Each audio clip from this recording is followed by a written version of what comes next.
Okay, so let's continue. So what we have done is we have calculated the constellation energy or alphabet energy when we use equidistance and Marie-Pam. So with equidistance we mean that the distance between 2 points is the same, 2 adjacent points is the same. And for a reason which is not super clear right now, but let's write the distance between 2 points as 2 times c. So c determines the distance between 2 points. And then the energy per the constellation is m squared minus 1 divided by 3 times c squared. Okay, and this will prove to be useful a little bit later, this equation. So we will try to remember that. Okay, now, so the objective with all these calculations is to say something about the required transmit power we need. So since we transmit one symbol every capital T seconds,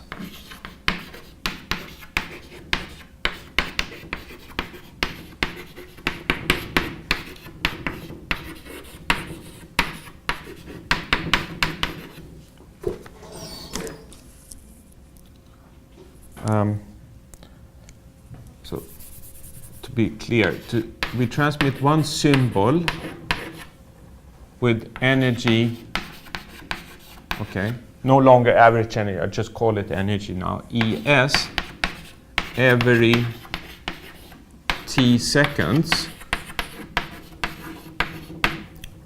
The transmit power, or if one should be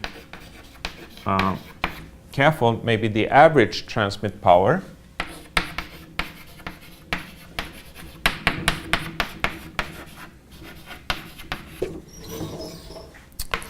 P is equal to what? Okay. So we know the energy, okay, ES, and this is spent by the transmitter every T seconds. So every T seconds it needs to spend the energy ES. So what is then the power required at the transmitter? ES times T. Close, but no cigar. So it's ES and T, but it's not ES times T, it's ES divided by T. Power is energy per time unit, right? Okay, so it's ES divided by T. Or another way to write this is ES times RS, where RS is the rate with which we send the symbols.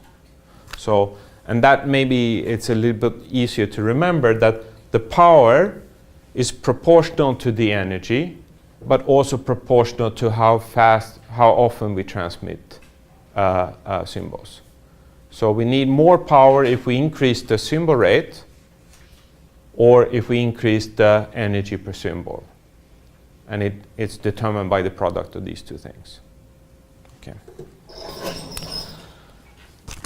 So,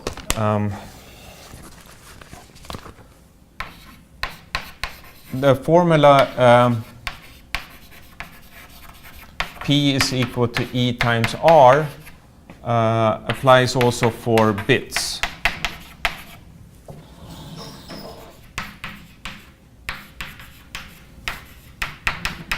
Okay, so what do I mean by that? Well, if the energy per bit EB depends on the energy per symbol ES, but what else does it depend on? Okay, there is one thing missing in the right-hand side here. Yes? The number of bits per symbol? Exactly. So here we need to divide with the number of bits which are carried by a symbol, and that is the log 2 of n, like this. We know also that the bit rate depends on the symbol rate. So what is lacking on the right-hand side now to relate the bit rate with the symbol rate? It's the same thing, the log 2 of m, but numerator or denominator?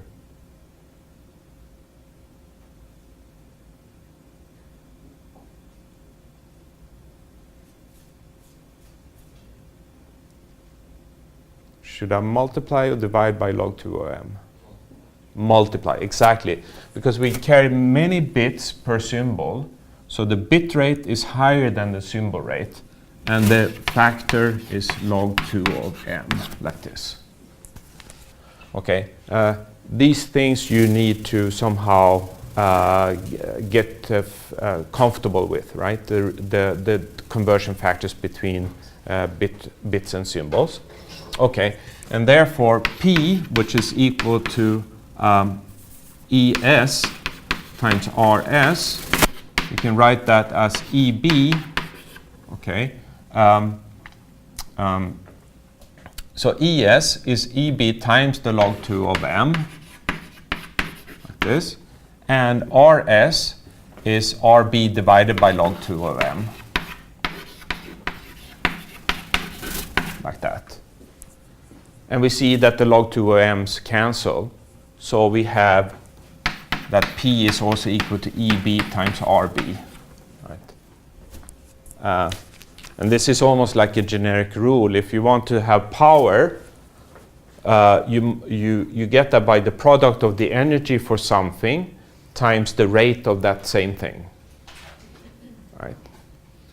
It's the same logic that applies to this. Okay.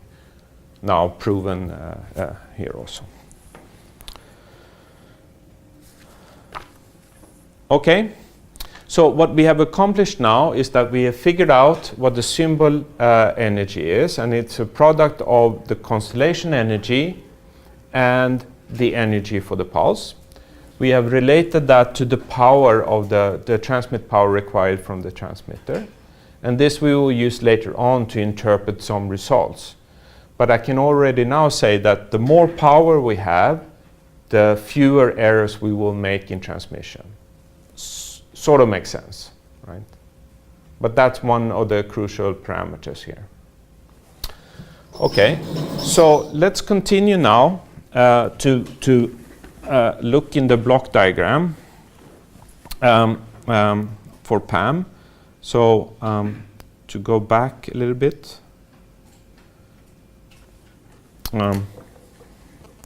We have now talked about properties of the transmitted signal, the power of this, and the energy required to transmit one pulse here, the average energy. So now we will continue to talk a little bit about the noise here. And before we actually go into defining exactly what the noise is, we review some crucial properties about Gaussian random variables, or sometimes called normal random variables. So notation here is x is a random variable, and this curly thing here means distributed according to, and then to the right hand side there is a definition, there is a specification of what distribution x follows. And n here stands for normal or Gaussian, so this is a Gaussian random variable, and it's parameterized by two things: the mean mu and the variance sigma square. Okay, and if we want to write the PDF, this is the your regular Gaussian bell shape, which is centered around mu, like this, and so that the width of this is proportional to sigma. Okay, so the larger sigma square is, the wider the bell shape is, and it's centered around some average mu, like this. Okay, so the expected value of x is mu, the variance is sigma squared. If we have one of these random variables with mean, mu, and variance sigma squared, if we take a linear combination of x, or a linear transformation of x, so some value a times x plus b, this turns out to be also a Gaussian random variable with a mean which is a times mu plus b, and a variance which is a squared times sigma squared. Okay, so an important thing to see here is that what determines the variance here is the scaling factor in front of x, not the shift of this. The shift only together with the scaling factor determines the mean of this. So if I want to move the mean of this, I use B. If I want to affect the variance, I use, what did I say? Let's do this again. If I want to shift the mean of a random variable, I use B. If I want to affect the variance, I use A. Okay, so this, and why is this important? Well, it means that if I take X and I subtract off the mean, I get something which has 0 mean. And then if I divide by the standard deviation, I get something which has variance 1. Okay. Now, a rookie mistake, and I don't want you to see that, is that note that this is the standard deviation,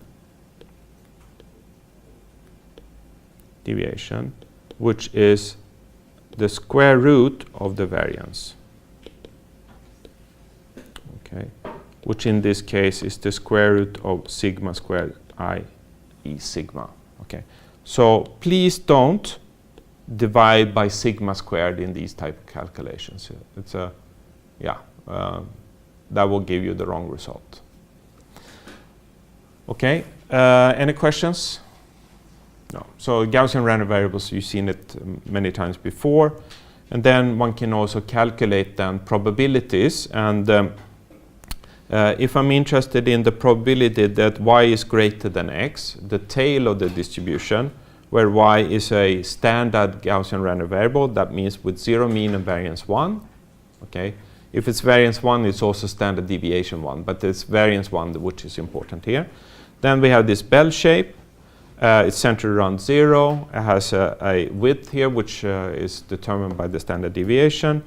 Q of x is the probability that y is greater than x, and that's the probability of being to the right of x, which can be calculated by the integral of the tail of the distribution, which is this formula here. Okay, now, so this is the important part. If we have z being a Gaussian random variable with a certain mean and certain variance, and we would like to calculate the probability that z is greater than x, then we cannot directly use the Q function, because the Q function here is calculated only for a standard Gaussian random variable. But by manipulating this, I can make the left-hand side here a standard Gaussian random variable. And how do I do that?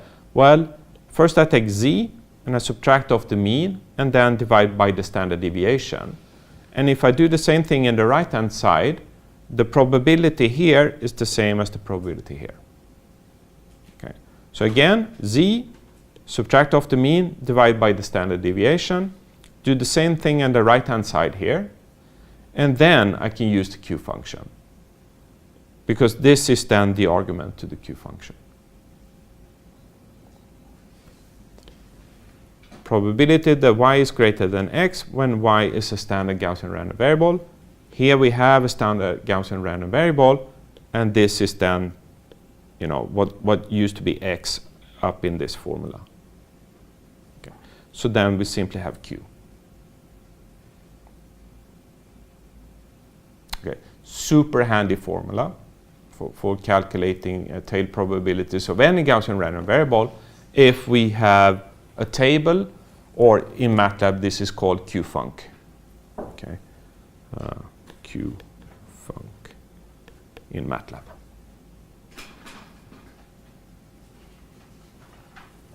Okay, so why do we care about this? Well, let's now talk about the randomness in the noise.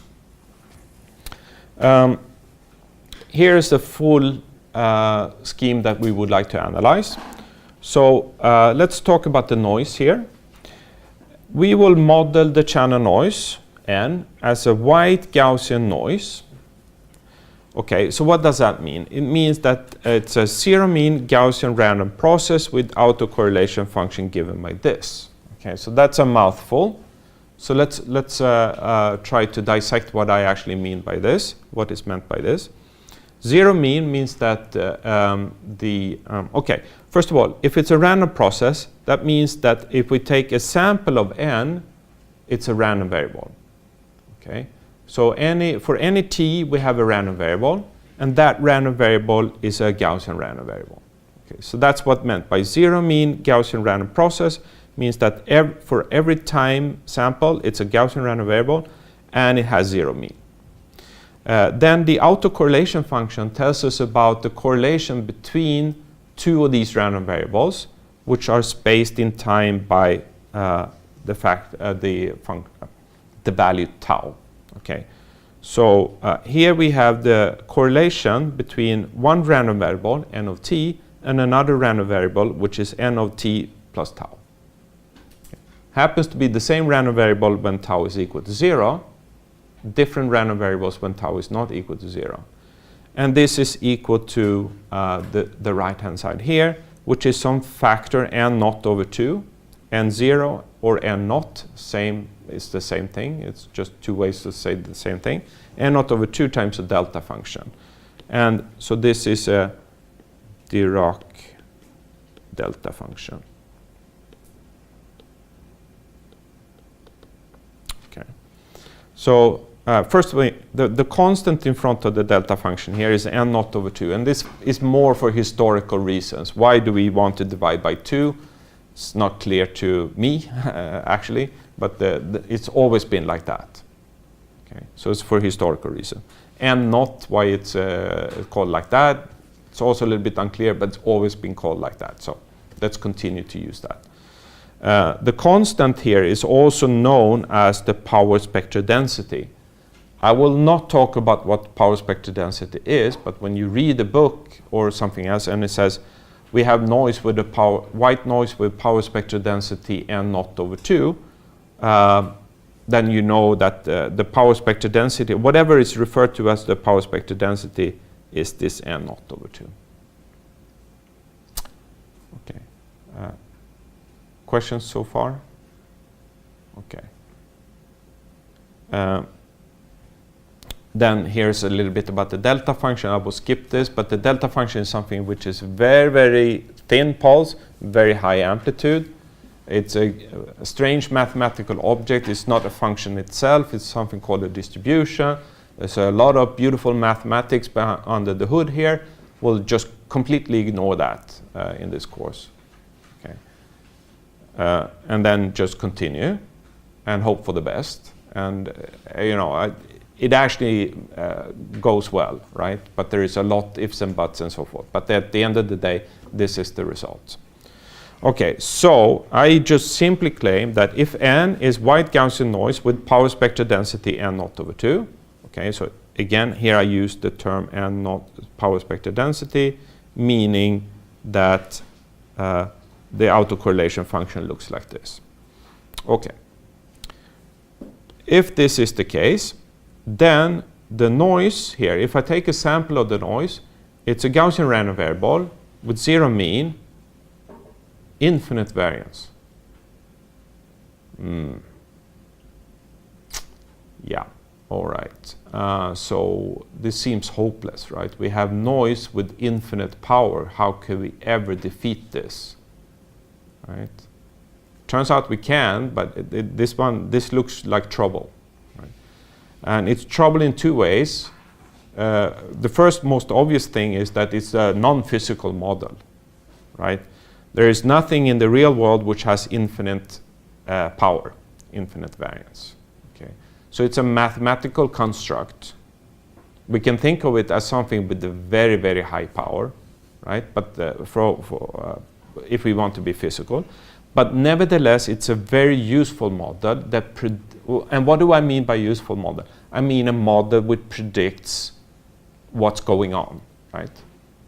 It's the wrong thing, but it gives the right result. Okay, and that's exactly what a model is. It's a simplification of reality, which is mathematically convenient. We can use that for analysis, and it gives results which matches experiments, our experience of reality. So we will not be overly concerned about the non-physicality of this model, but simply use it, because at the end of the day, it will give us the right results. Now, something which is very, very surprising is that if we take noise with white noise and feed that through a filter, then the output here is much more physical. As a matter of fact, one can say that the output here, the convolution of white noise with some filter, H or T, is a Gaussian random variable with zero mean, but now the variance is not infinite anymore. It depends on the input, n naught over 2, and it depends on the energy of the impulse response. Okay, and this is true for all t. So if I take a sample of this signal, I get a Gaussian random variable. Now, secondly, if h of t happens to be root Nyquist pulse, then the sequence of these samples out of the filter, which is denoted by this, are independent random variables. So let's go through the block diagram. Maybe this is easier. So the input to the receiver. Okay, so what we do now is that we look at this and we just look how the noise propagates through this, ignoring the transmitted signal.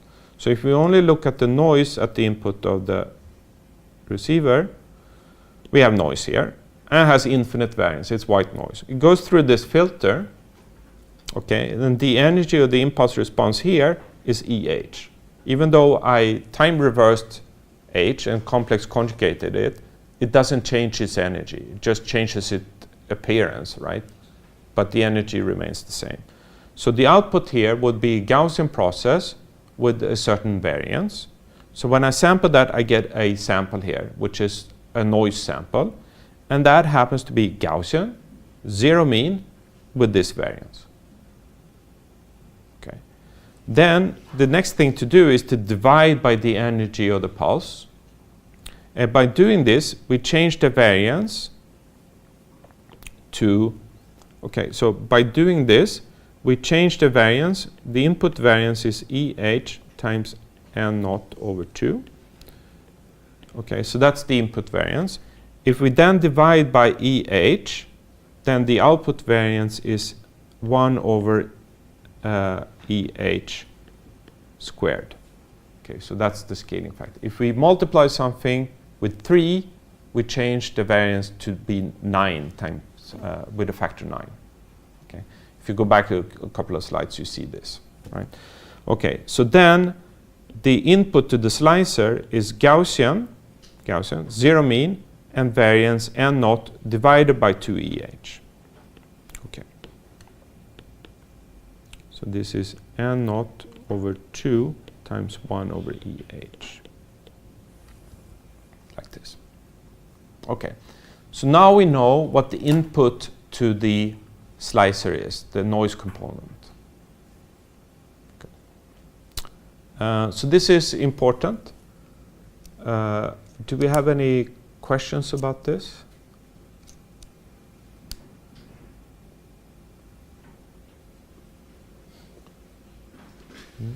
So it's a little bit hand-waving in the sense that I'm saying it can be shown and so forth, right? But the important thing here is to understand, to use this property, right, to figure out what the variance is after the filter. And then one uses the property, if we take a random variable and we scale it with something, we scale the variance with the product, with the square of the proportionality factor. So by dividing by EH, we divide by EH squared the variance to get the final variance at the input. Okay. So these are the two things which are going on.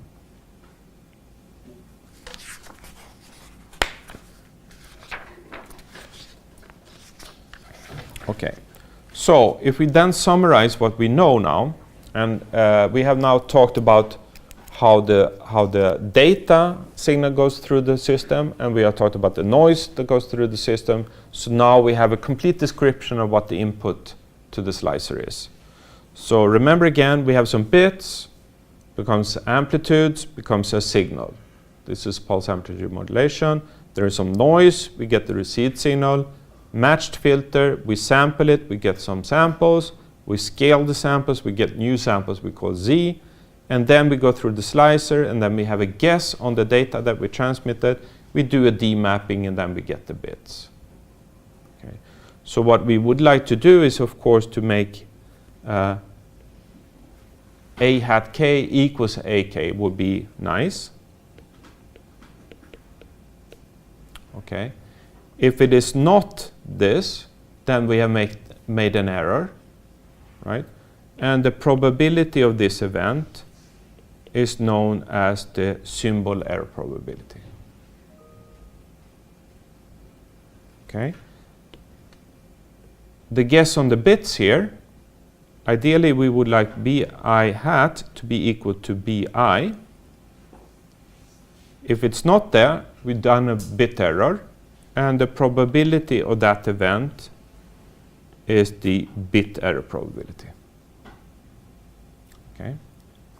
And we will later on relate these two quantities to each other, but I mean, we don't want either of them, right? And if we reduce this to 0, then this is also equal to 0. If this is equal to 0, then this is also equal to 0. So they capture the same thing, but in different dimensions, I would say. Okay, so can we figure out what is the probability of this event? Well, it depends then on the statistical properties of the input. Okay, so this is a deterministic device. It simply outputs an amplitude which is in the alphabet which is closer to zk. Okay, and what do we know about zk? Well, if h is a root raised cosine pulse, the bits are independent equally likely bits, the standard assumptions we make, then the input to the slicer, zk, is the data plus noise. Okay. What do we know about the data? Well, the data we know is random, and it's equally likely to take any amplitude in the symbol alphabet, curly A. And what do we know about the noise? Well, we know that the noise is a Gaussian random variable, and it has a certain variance. We know this. Okay. So now our task is to compute the probability of this event. Okay, any questions before we actually do this?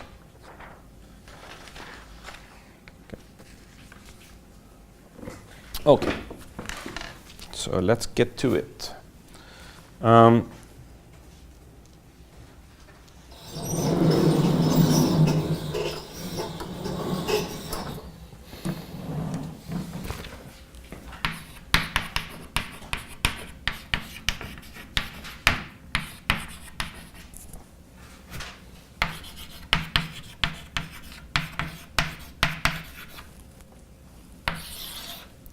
So,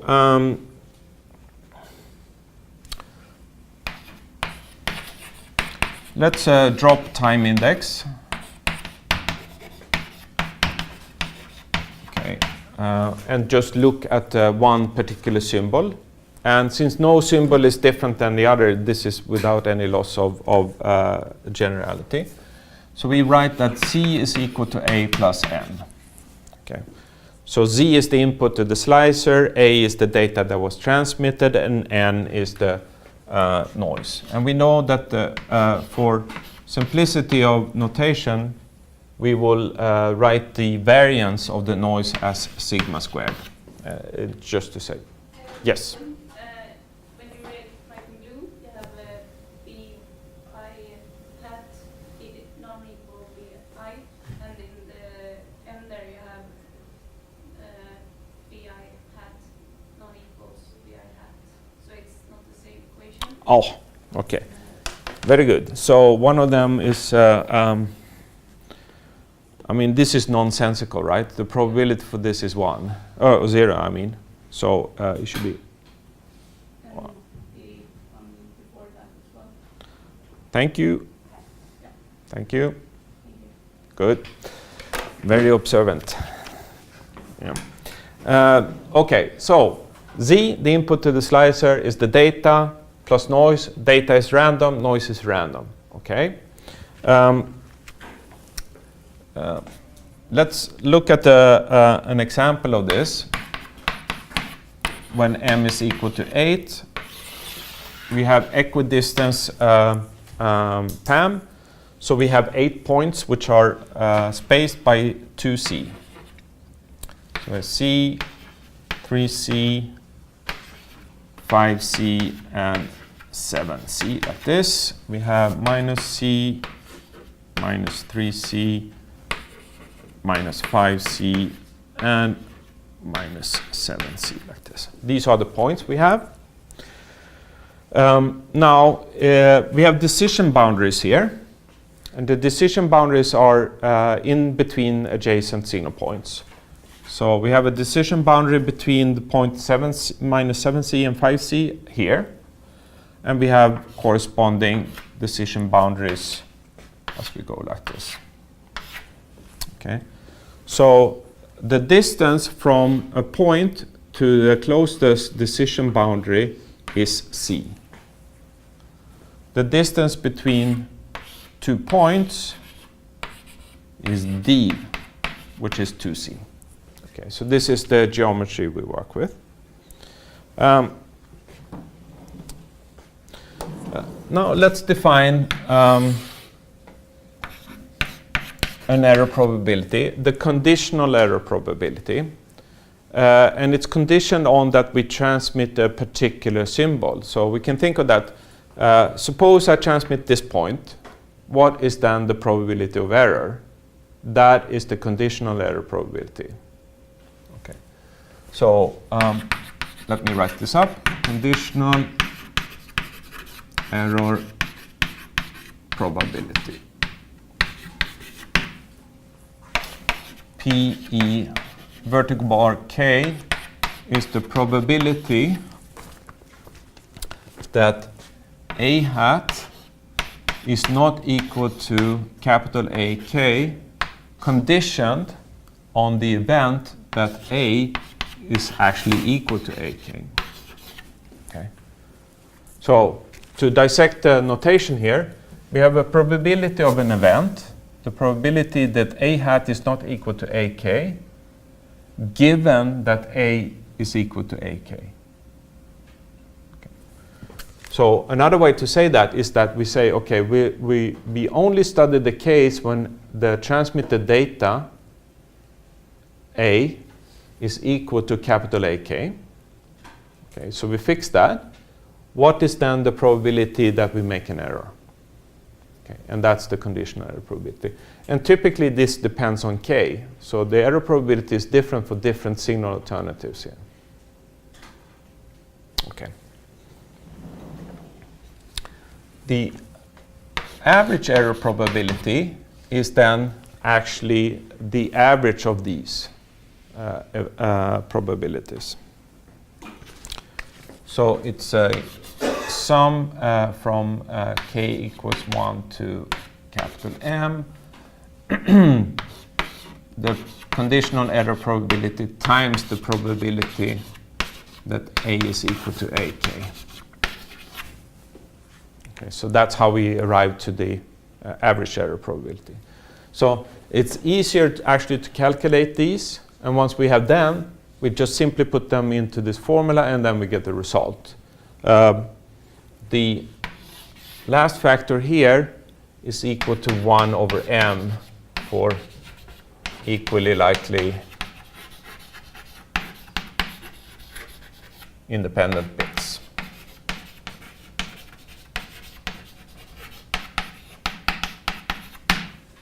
Okay, so it's very simple. Right. So the key is to calculate this. Right. So let's start to the left here and say, okay, assuming that I transmit this point, what is the probability of error then? So let's zoom in on this a little bit.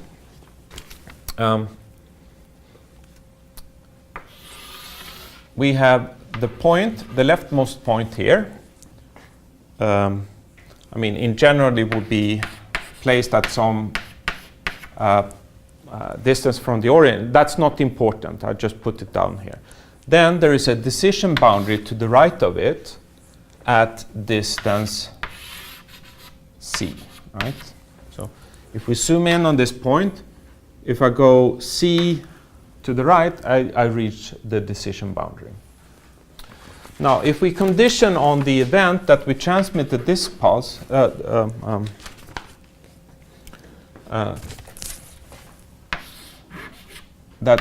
A the data that we transmitted is actually equal to A1.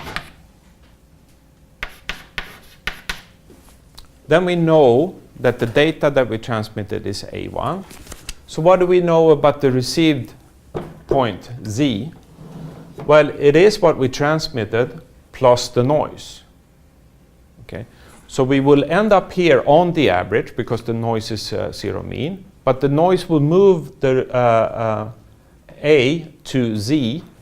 So maybe if Z ends up here, then this is equal to the noise. Okay, so we transmit A, we add on N, and then we get Z. Okay. When do we make an error?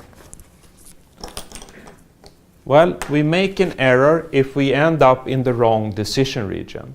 In this case, if we end up here.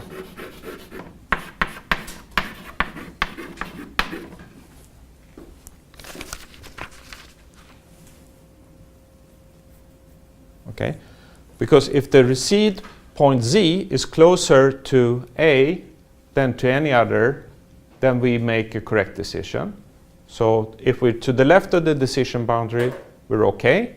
If we're on the right-hand side, we're not okay. So here we make an error. Good. So what is the probability of making an error then?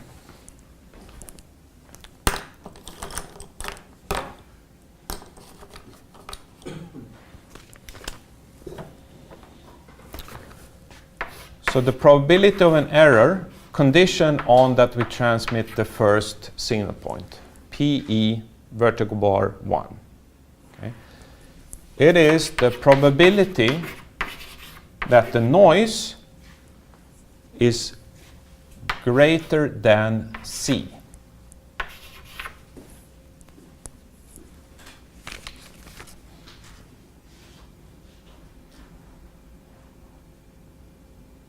Do you see this? Right? We transmitted this point. The received point is what we transmitted plus the noise. If what we received is to the right of the decision boundary, we make an error. We're to the right of the decision boundary if n is greater than the distance to the decision boundary. So n greater than c will cause an error. Okay. And what do we know about the noise? Well, we know it's zero mean and variance sigma squared. So if we want to use a Q function, what we need to do then is to write this as n divided by sigma to get it to be a standard Gaussian random variable. And then we divide the right-hand side with the same thing. Sorry, c divided by sigma. And this is Q of C over sigma.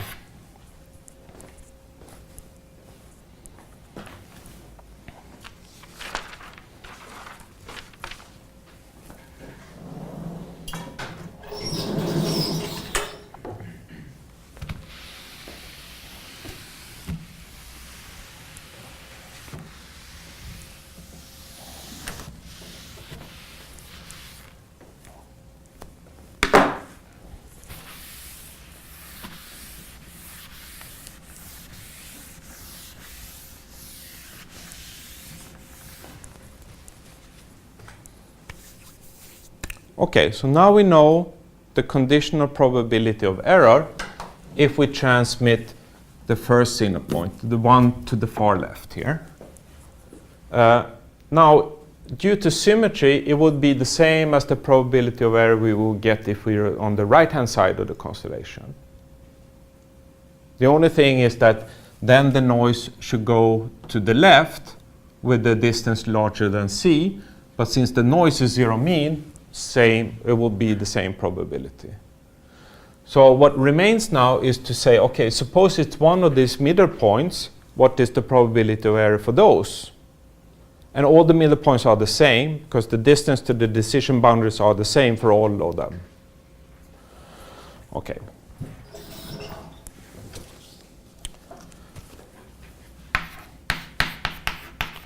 For a midpoint, we have the following situation. We have what we transmitted in the middle, and then we have a decision boundary to the left and one to the right, both of them at distance c from the middle.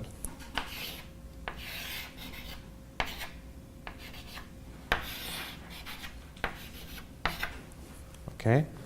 We make errors if the noise is such that it carries outside one of these decision boundaries. So we make an error here and an error here.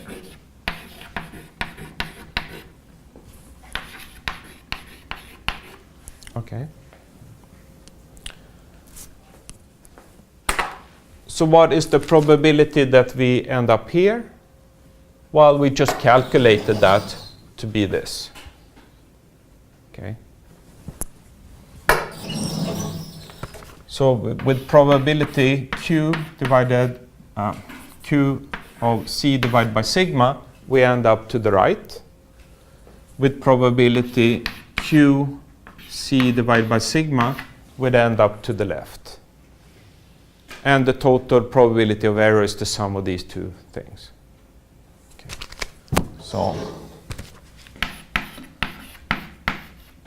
So the probability of error here is, if we just want to write this out, is the probability that n is greater than c plus the probability that n is less than negative c. Okay. These are the two things.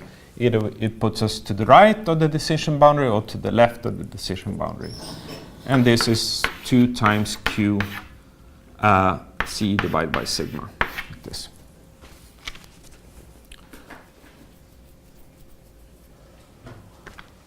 Okay, so now we're done. Now it's just mopping everything up. We know the probability, the conditional probability for a midpoint and for the endpoint, and then we should just average those. So the probability of error is 1 over m.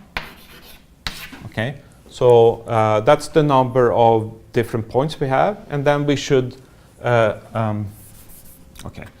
sum this from k equals 1 to m, and then the probability of E given k, like this. So that's in general.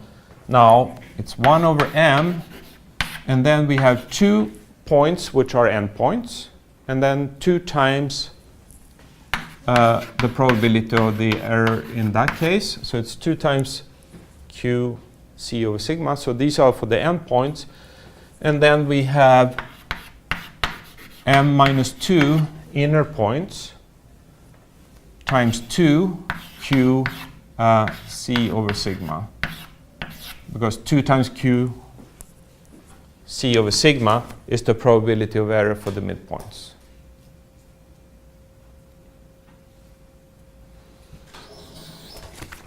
And if we just simplify this, we get this to be 2 times m minus 1 divided by m q c over sigma, like this.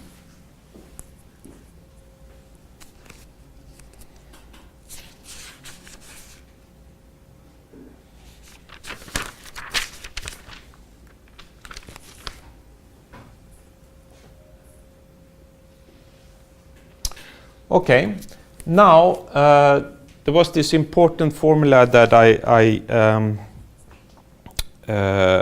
erased, and that had to do with the relationship between C and the energy per symbol. So let's see if I can find that in my notes.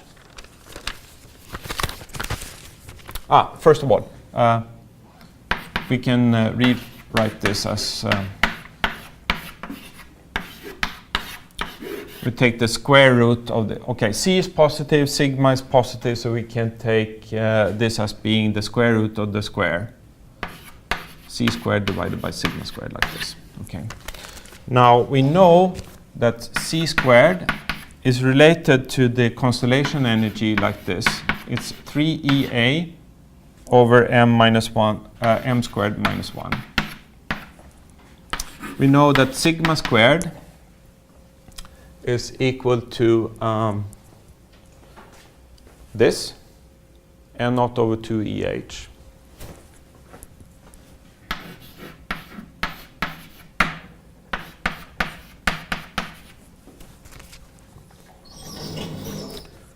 So therefore, sigma squared over, c squared over sigma squared is 3EA divided by m squared minus 1 times 1 over sigma squared, which is 2EH divided by n naught.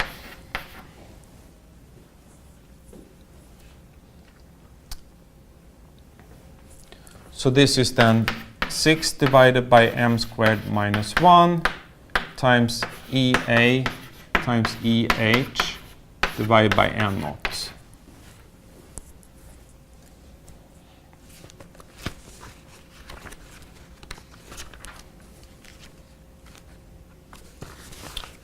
And EA times EH is the energy per symbol, ES.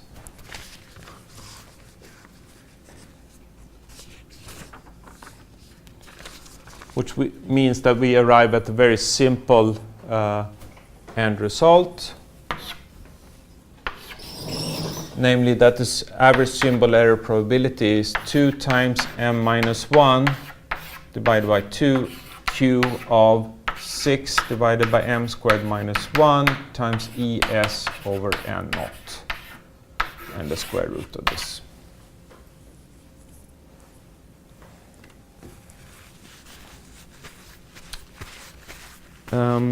Unfortunately, we are running out of time, so I will finish off here a little bit.